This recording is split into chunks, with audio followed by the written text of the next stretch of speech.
Today I'll be talking about LeBron James and Laura's controversy in 2018. So LeBron James, as many of you know, is a renowned basketball player, but not only that, he's also an entrepreneur and a philanthropist as he helps out many kids throughout the area from impoverished areas. Now, on the other hand, Laura Ingrams is a conservative anchor host for Fox News who has her own segment to the show, which is Ingram's Angle. She's very renowned in the space, but she has very radical ideals. Now, how this controversy spurred was actually from an interview that was partnered with ESPN. So ESPN kind of interviewed LeBron James, and LeBron James, it was through an Uber ride, so he kind of showed places throughout where he lived and how it shaped him to be the person who he is. And then later on, Cary Champion asked him about the political divide that he felt in society, and he stated his ideals. So this is what he had to say. Criticism. We are at a watershed moment in this country. Yeah, for sure. And we cannot deny that we are very divided, especially in the political arena. Yeah, for sure.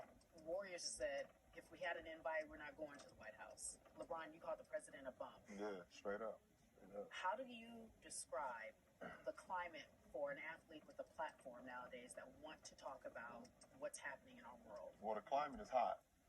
The number one job in America, the point of person, is someone who doesn't understand the people and really don't give a fuck about the people.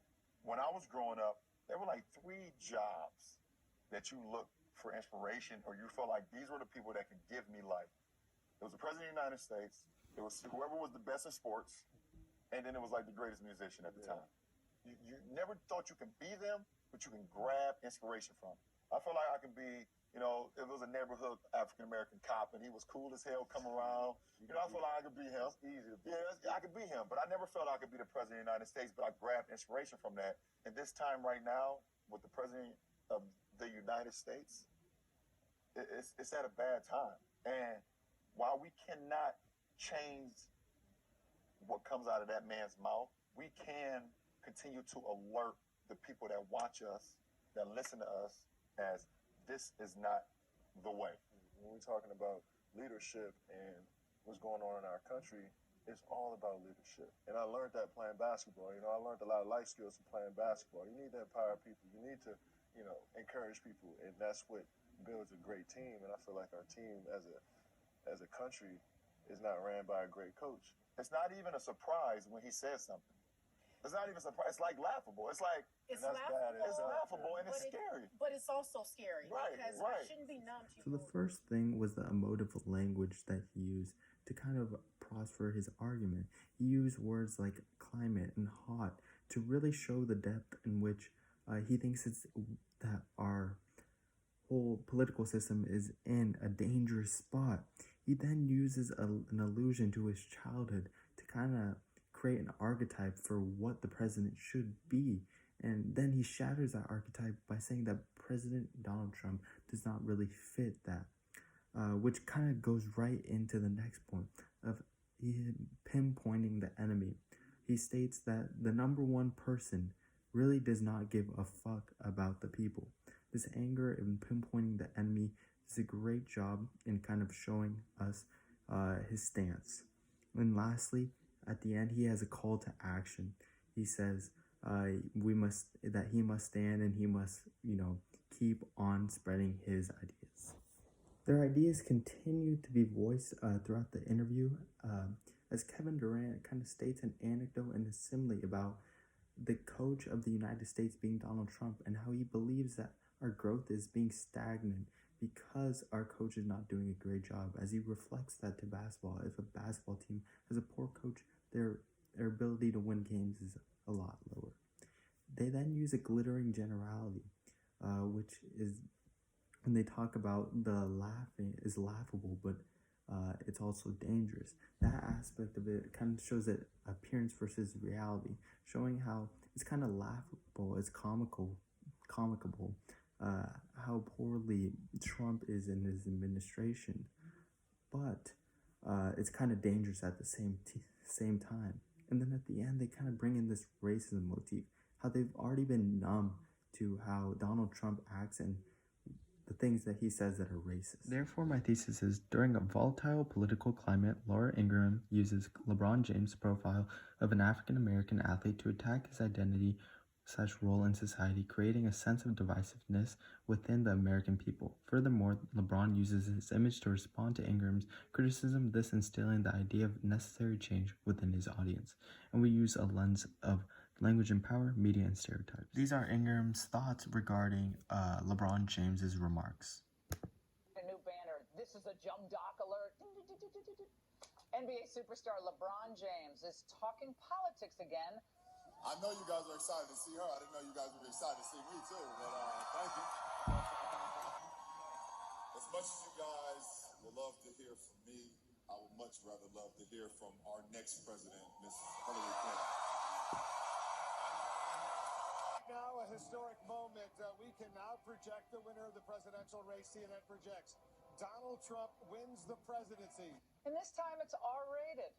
Here's his barely intelligible, not to mention ungrammatical take on President Trump in a new ESPN podcast.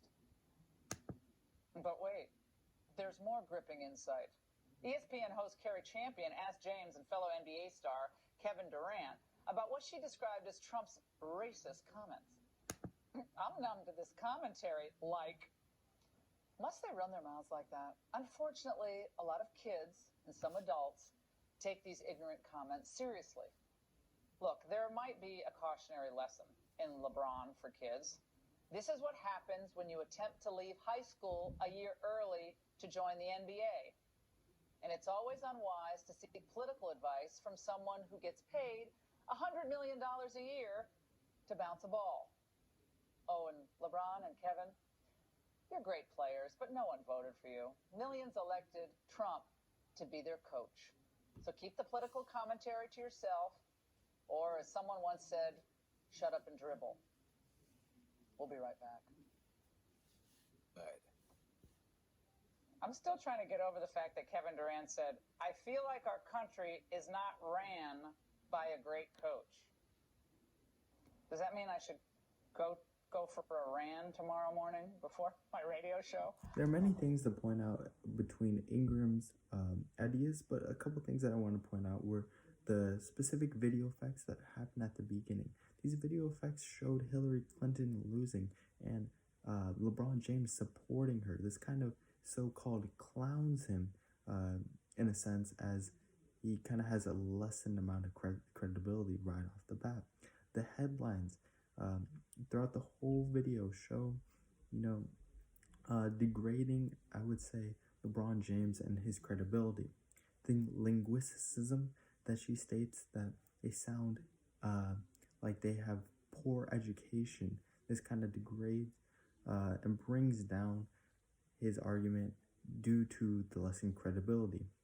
But then also she ignorantly profiles him due to his least amount of schooling, and she states that he probably didn't even go through high school, which he did. And the sarcastic tone throughout kind of brings it all together, as she kind of seems like she's joking around. Directly after Ingram's remarks, a lot of these tweets came up to side with LeBron James and to say that what he was doing was correct. This is a video directly after Ingram's remarks, showing what LeBron James had to say about him.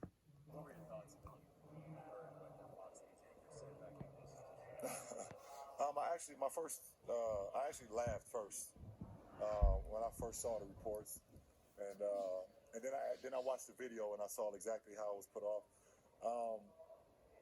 Well, first of all, I had no idea who she is or what she do. Until she won in that case, because now I know who she is. It's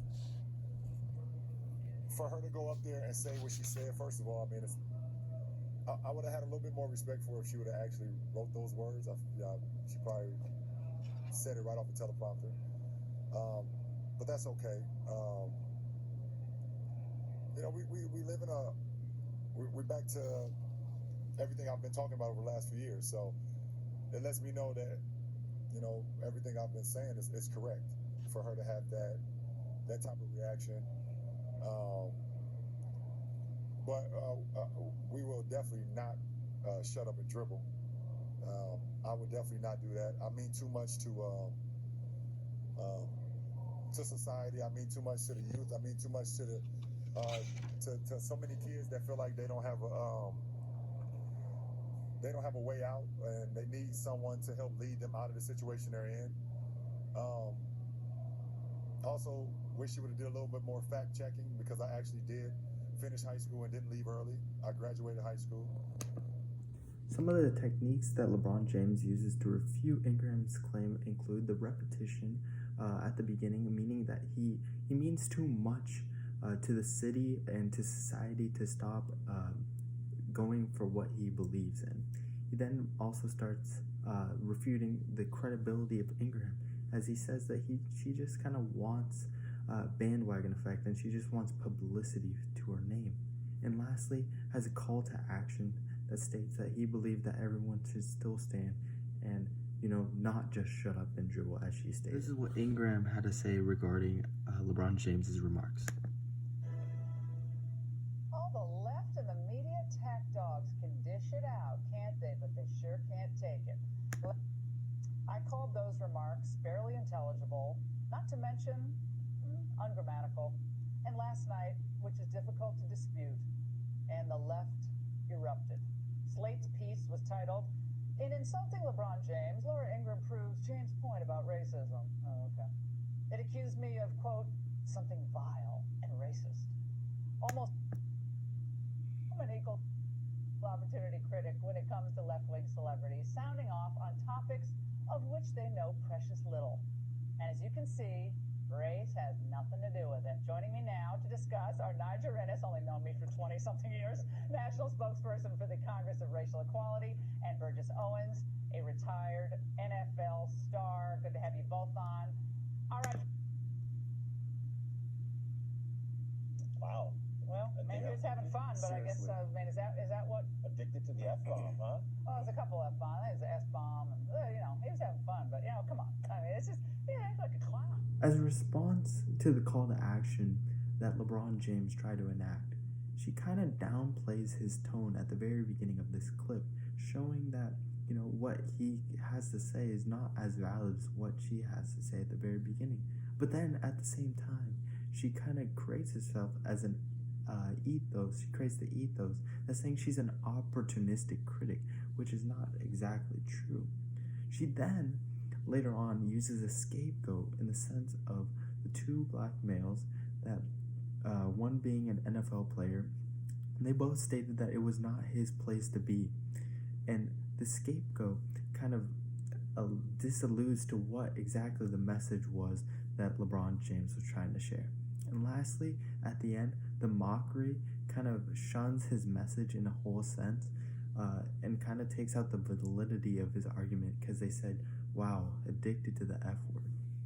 All in all, to conclude this, during a volatile political climate, Laura Ingram uses LeBron James's profile of an African-American athlete to attack his identity, role in society, creating a sense of divisiveness within the American people. Furthermore, LeBron uses his image to respond to Ingram's criticism, thus installing the idea of necessary change within his audience. This is my works cited.